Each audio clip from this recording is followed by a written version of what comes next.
Good afternoon, everybody, and welcome to today's FileMaker webinar. My name is Mike Crook. I'm the Marketing Manager here for FileMaker in the UK, and I have with me Javier Sanchez, our Solutions Consultant. Good afternoon. So in a few short moments, Javier is going to be getting going with today's webinar, which is an introduction to FileMaker Server. Before he does that, I'd just like to say if you have any questions during the course of the session, feel free to ask them using the questions panel on the right-hand side of your screen, and we'll do our best to answer as many of those as we can towards the end. That's all you'll hear from me until that questions section. So without any further ado, I will hand over to Javier to get started. Hi, everybody. So today I'd like to start talking about the story of a custom app. Initially, we will build our custom app using FileMaker Pro or FileMaker Pro Advanced, and also it's the way to run it from Mac and Windows. Then, if I want to share my custom app with people on my team, I can do it from my laptop or my computer, and then they from FileMaker Pro or FileMaker Go will be able to access my custom app. That's what we call peer-to-peer sharing. So up to 5 people in your team can access the same database simultaneously. Let me quickly show you how to do that. So here I have my customers custom app that I've built. I'm happy with that. I'm proud of it. And I want to start sharing this with my team. What I will need to do is to either go in here to the top right where it says share, or going to the file menu and then selecting sharing, share with FileMaker client. Both of these methods will bring me to this screen, and here I will need to turn on network sharing initially, and also select if I want to specify users by a privilege set, so who can access depending on the privilege my custom app or not, or I can just select all users so everybody will see the file, everybody on my network. So I'll choose this method. Now,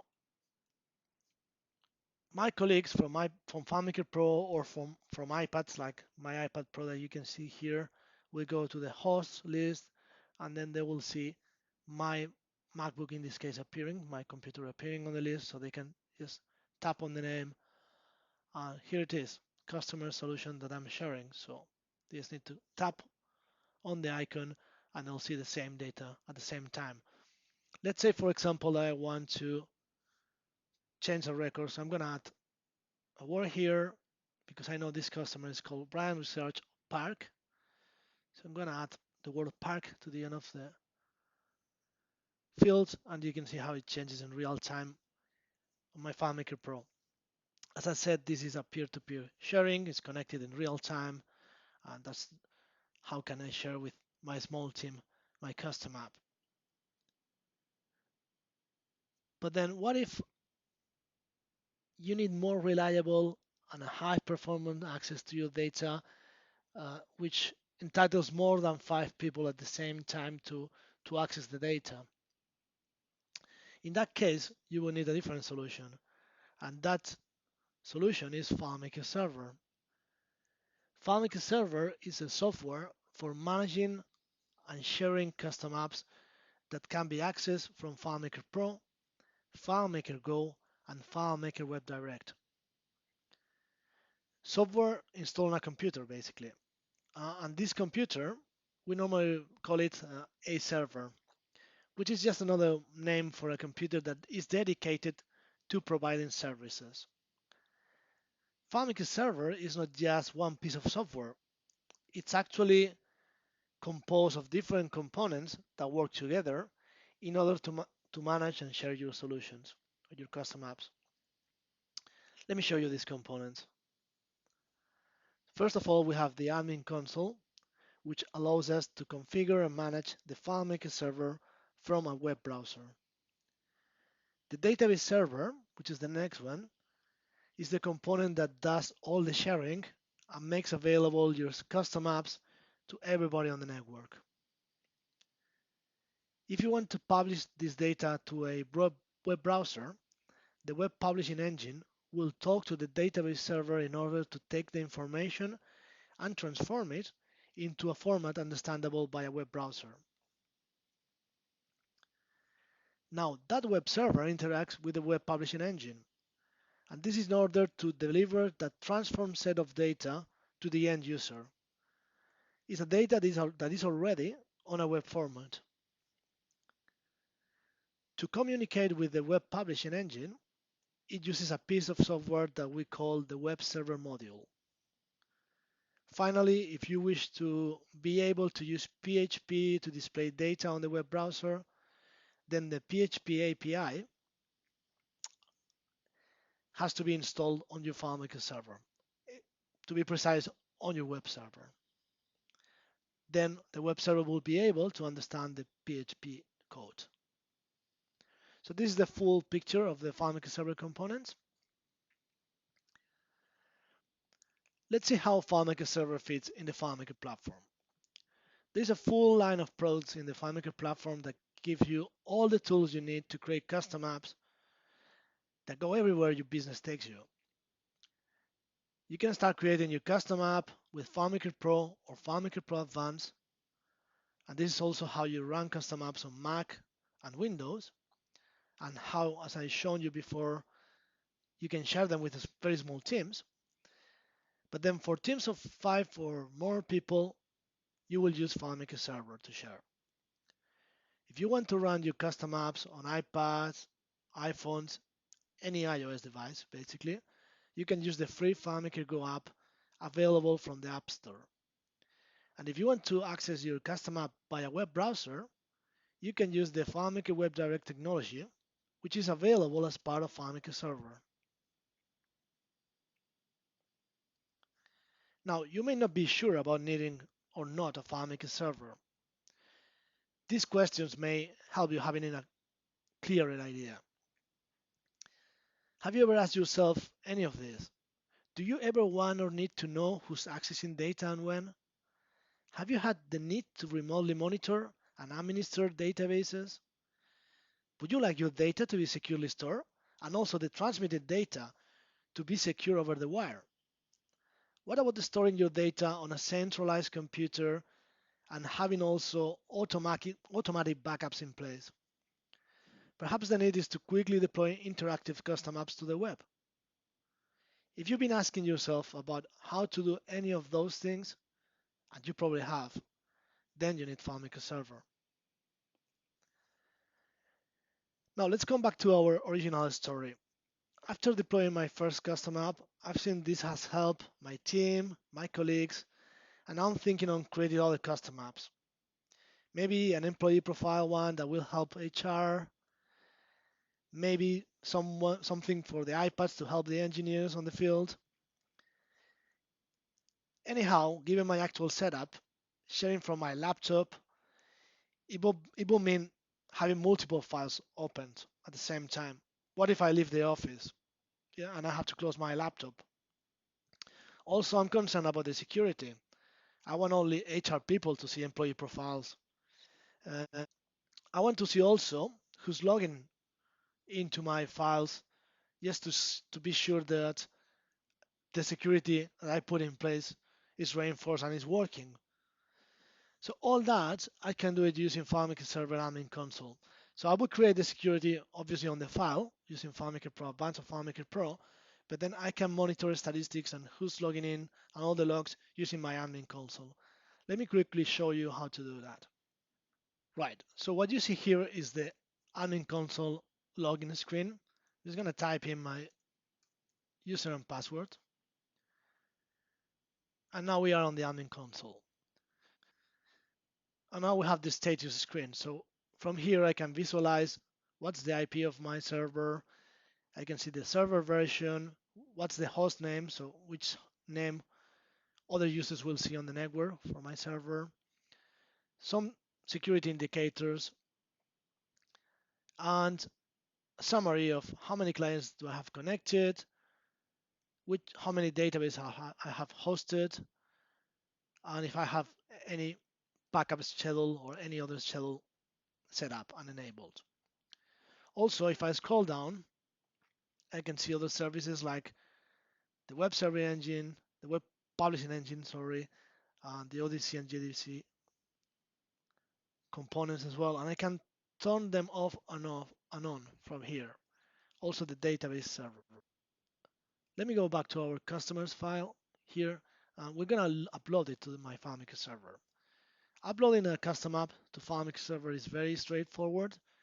You can use the icon on the top right that says share, and then you just select upload to FileMaker server, or we can use the file menu, going to sharing, upload to FileMaker server. Now, I strongly recommend you to password protect your files before uploading them to the server. Actually, there is a setting on FileMaker server to reinforce this security. This is a demo, so I'm going to ignore this. And I'm going to select my local host here, which is my FileMaker server. And we'll create a user and password. Not create, sorry. I will give my credentials, introduce them. So now I can upload the file. Once the file is uploaded and I open it, you'll see that the name on the top next to the file has changed. So it's the file name plus the server name. So I know that file is uploaded on a server. So let's open it. So you can see this. So you see the customers file gives the name here, but also in brackets it's telling me the server name. So I know this file is in my server. Now, if coming back to the admin console, if I go now to activity, we can see here how many files, how many custom apps do I have on my server, and also if I come to the customers file, you see that my MacBook Pro is connected. Also, we can go to clients and we'll see information on what is the IP address from that client, since when it's connected, and which version of FileMaker Pro, Advanced, or Go is that customer user of FileMaker Web Direct. Also, we can go to the statistics. We can enable some server statistics, for example, the first four: cache hit, cache unsaved, and disk read and write. And then it will give us this report that is very useful to troubleshooting. As well, we have this tab, clients, and as you can see, it will give me specific information for each client, like the remote calls in progress and statistics on the network as well. We also have the logs, and as you can see, it's giving me all the history and things like which database were open or closed and who's logged into my server. So it allows me to see the security, to reinforce the security on my server as well. And I can run this report for a different set of dates. For example, I can say I want the report from the 24th to the next date, etc. Okay. The next tabs are about the settings. So we have this general settings where I can change the server name. I can set up email notifications.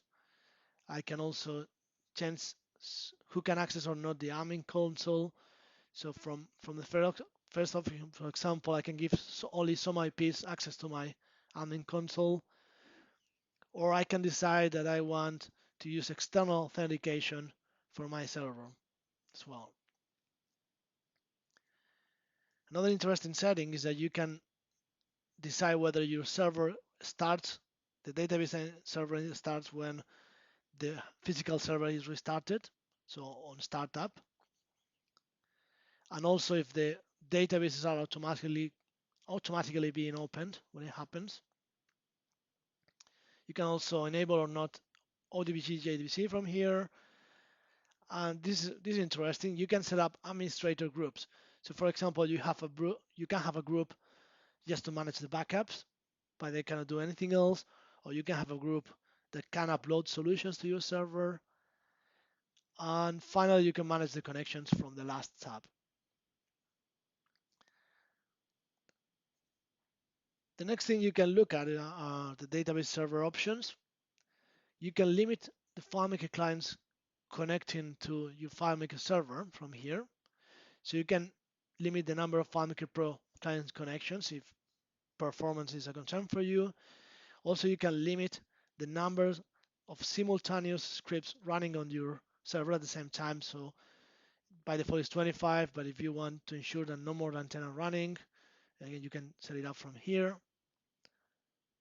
If I go to the next tab, databases, by default it's set up to the maximum 125 custom apps that can be hosted on your server, but again, you can limit that.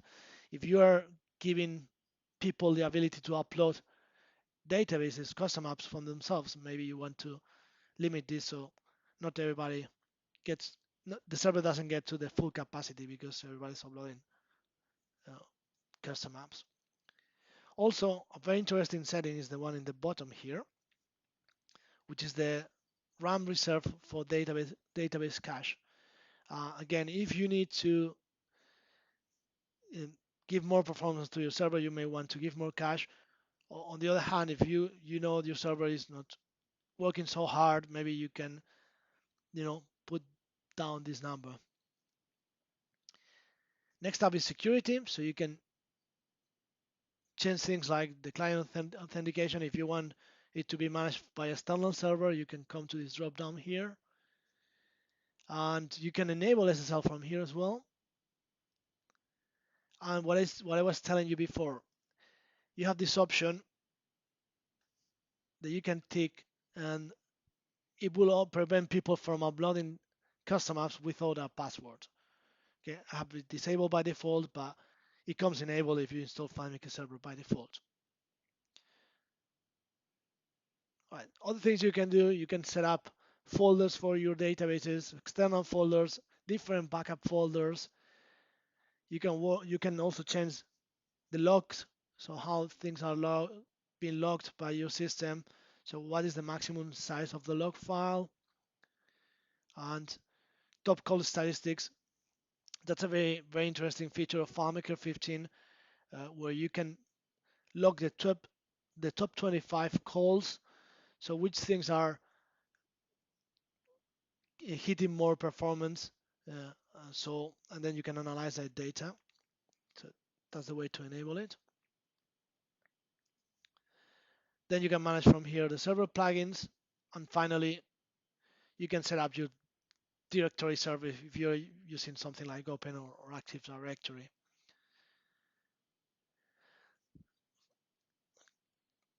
Finally, I wanted to show you the web publishing engine, and I need to revert the changes first. Okay. So from here you can manage whether some web services are enabled or not, like web publishing plugins. Again, you can change the logs. You can set up how many, you can limit from here the maximum number of custom web publishing connections to your server. You can enable or not PHP publishing or XML. And if you come to WebDirect, apart from enabling WebDirect from here, you can change the times on the timeouts. This is important. So if you get people that uh, is trying to use the system, but they always forget to disconnect, they are taking a concurrency, a connection, right? So you may want to limit this time to something lower so they don't uh, get all the connections without actually using the system and preventing other users to access your system. Right, so let's come back to the keynote. Okay, let's talk about scalability. How will my business be impacted if my solution, my customer can't grow with us? If I want to be able to scale and grow, I need to be able to share my data with more than 5 users at a point of time. FileMaker Server allows me to share with hundreds of concurrent users up to 125 custom apps, as you have seen, and having them accessing those custom apps from desktop devices, mobile devices, or web browsers. What about the security? You've seen a check box when I was going through the different menus. It's really important to secure your data. FileMaker Server allows us to use external authentication So if you have, for example, Active Directory or Open Directory, you'll be able to integrate your custom app with them. But also supports SSL encryption. So you can secure your data over the wire, and it contains visual security indicators to quickly let you know if the data is traveling securely over the network. So let's go back to that security menu.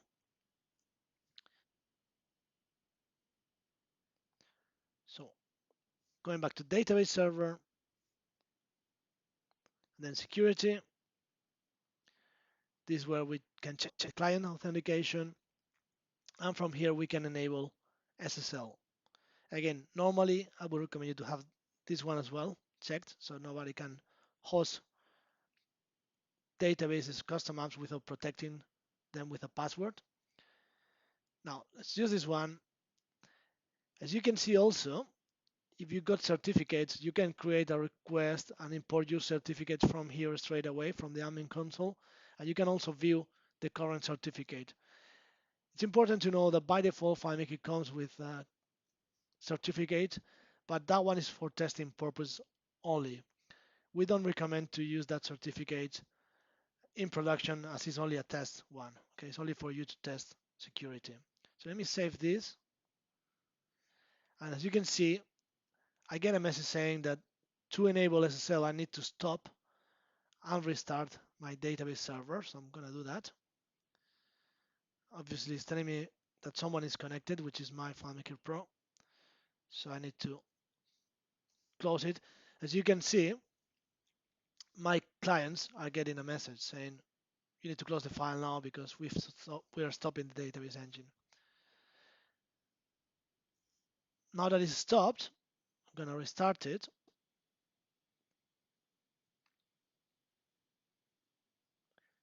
And I can see that it's up and running. So let's go back to my iPad Pro. Let me open the customers file from here. And I see this security warning. So it's telling me that that certificate is not actually secure. Uh, Asking me if I want to connect or not. Again, I'm using the test certificate. That's why, but I'm going to connect to my server. And I'm going to open the customers file.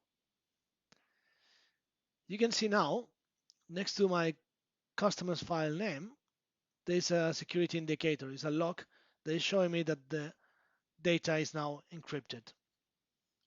So SSL is enabled. Okay, that's how easy it is to create this. Now, if I want to disable SSL now, I will have to do exactly the same. So just go into database server security, disable it, and I will need again to restart my server. And to do so, I need to close all the files, go back to status. So I need to save the change first, and then stop. And see if anything is open. Stop my server.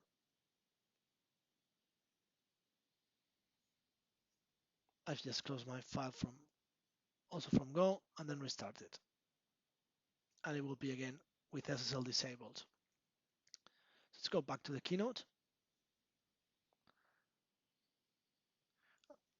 And the next thing I wanted to show you and talk about are the backups.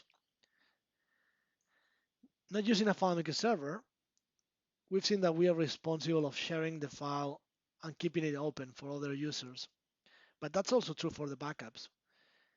If we are not using FileMaker server, we will need to ask everybody to log out from the file and then manually copy it to a different storage in order to have a backup of our data.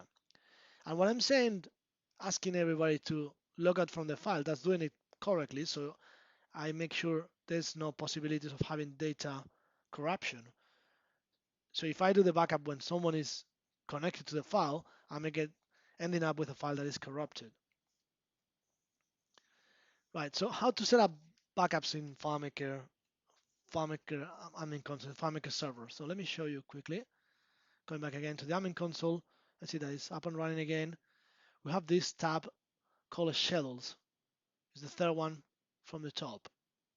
If I go to schedules, I can see the ones that are currently set up, and I can see here also which ones are enabled. If I want to create a new schedule, I just need to go to the top right and create a schedule. That's true also for any other more things, not only for backups. So I can create a schedule to run a system level script, a FileMaker script, script sequence, or even to verify my databases and make sure they are okay. For this example, I'm going to just select backup, and we're going to go through the options. So I can specify for which databases or just backup everything. I can select the backup folder and change it if I want and validate the path to make sure it's going to work. Also, I can specify how many backups do I want to keep, and other options like verify the backup integrity or clone the backup file. A clone is just a copy of the custom app without records. Now from here, I can change the frequency of the backups. I can select the start date and how often it repeats. For example, let's change the frequency and let's say we want a monthly backup. So I'm going to select every n days. I'm going to scroll down a bit and I'm going to say every 30 days. That's a month. And then on the next screen, I can select a name for the backup, monthly, and if I want to send an email notification to someone, to the administrator, for example, and of course leave the schedule or not enabled. And finally, I get to a summary of every option that we have selected all the way through. This is it. So this is my backup enabled, so I can see it on the list. If at any point of time I want to disable it, I just need to click here, tick that checkbox, and then it will be enabled or not. Okay, so that's how easy it is to set up the backups. Now let's talk a bit about FileMaker Web Direct. This is a great technology that comes with FileMaker Server, allowing you to deploy desktop-style custom apps in a web browser without having to learn any web programming or have previous web development skills. It also brings all the fantastic features of FileMaker Pro to the web, like live data updates, custom app changes, without the need of reinstalling any software or having to download any data or link to your computer.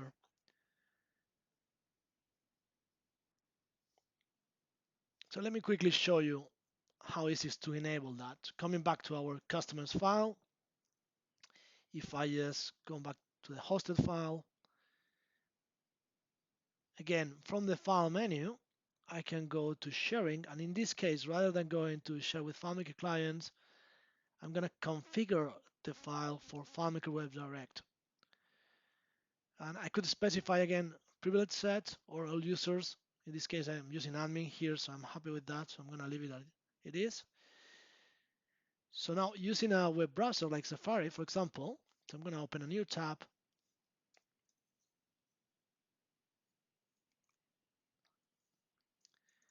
And I'm going to use the URL. So you need the IP of your server and a URL that says FMI WebD. And then I can see all my files here, all my custom apps. So I'm going to access my custom app, and you see that I have all the options available here. I can again work with the data, and any changes I do with the data here will change in real time in other clients. So if I change something here and I go to my FileMaker Pro client, it has changed as well. So now I can have the data in the web, also on the desktop using FileMaker Pro, and also I can have the data on my Go. And any change I make in the desktop, for example, let's quickly change the logo here, will change in real time in all the devices and in all the web browsers as well. So let's summarize. I'm still designing and building my custom apps in FileMaker Pro and FileMaker Pro Advanced, but now I deploy and manage my custom apps using FileMaker Server, which allows me to run custom apps on mobile devices like iPhones and iPads, iPad Pros, any iOS client using our native client, FileMaker Go. I can also access them from Windows or Mac computers using FileMaker Pro, and I can also access the custom apps from a web browser using the FileMaker Web Direct technology that's part of FileMaker Server and gives me access from smartphones, tablets, and desktop devices from a compatible web browser. So the FileMaker Server is easy to manage and scale. Now I wanted to compare the benefits from using FileMaker Server against peer-to-peer. Obviously, the number of connections is one of them, but also with FileMaker Server you get statistics and logs. You can secure the network traffic. It's very easy, as you've seen, to create backup schedules. Plus, you can benefit from FileMaker Web Direct and publish data to web browsers without needing to learn any web development skills. The operating system requirements are the ones here listed. So Yosemite and El Capitan for Mac, and then Windows Server 2012 and 2008 for Windows. Pay attention to the KB and the revision of the OS. In terms of hardware, these are the minimum and recommended requirements. Obviously, if you ask me, I will always recommend you to go to the highest specs. And one thing to pay attention in databases in general, especially in FileMaker, is I would recommend you to get a fast disk because there are a lot of read and write operations, so that will help you improving the performance. You have questions, you want to find documents, you want to share your opinions, I would recommend you to go to the FileMaker community and register. There's also the possibility to get a FileMaker developer subscription that includes a test version of FileMaker Server so you can play with it. It's also full of different software and tech briefings and documents with different downloads that you can access and will help you learn more about the platform. You've also got resources in our website, so you got the server guide, a web direct guide, several documents that will help you understand better the technology. And other resources, just if you want to compare to other businesses, you can check the customer success stories. If you want to see more webinars, attend more webinars, you can go to our website and find the upcoming webinars as well. Or you can also acquire more training resources like the FileMaker training series, for example.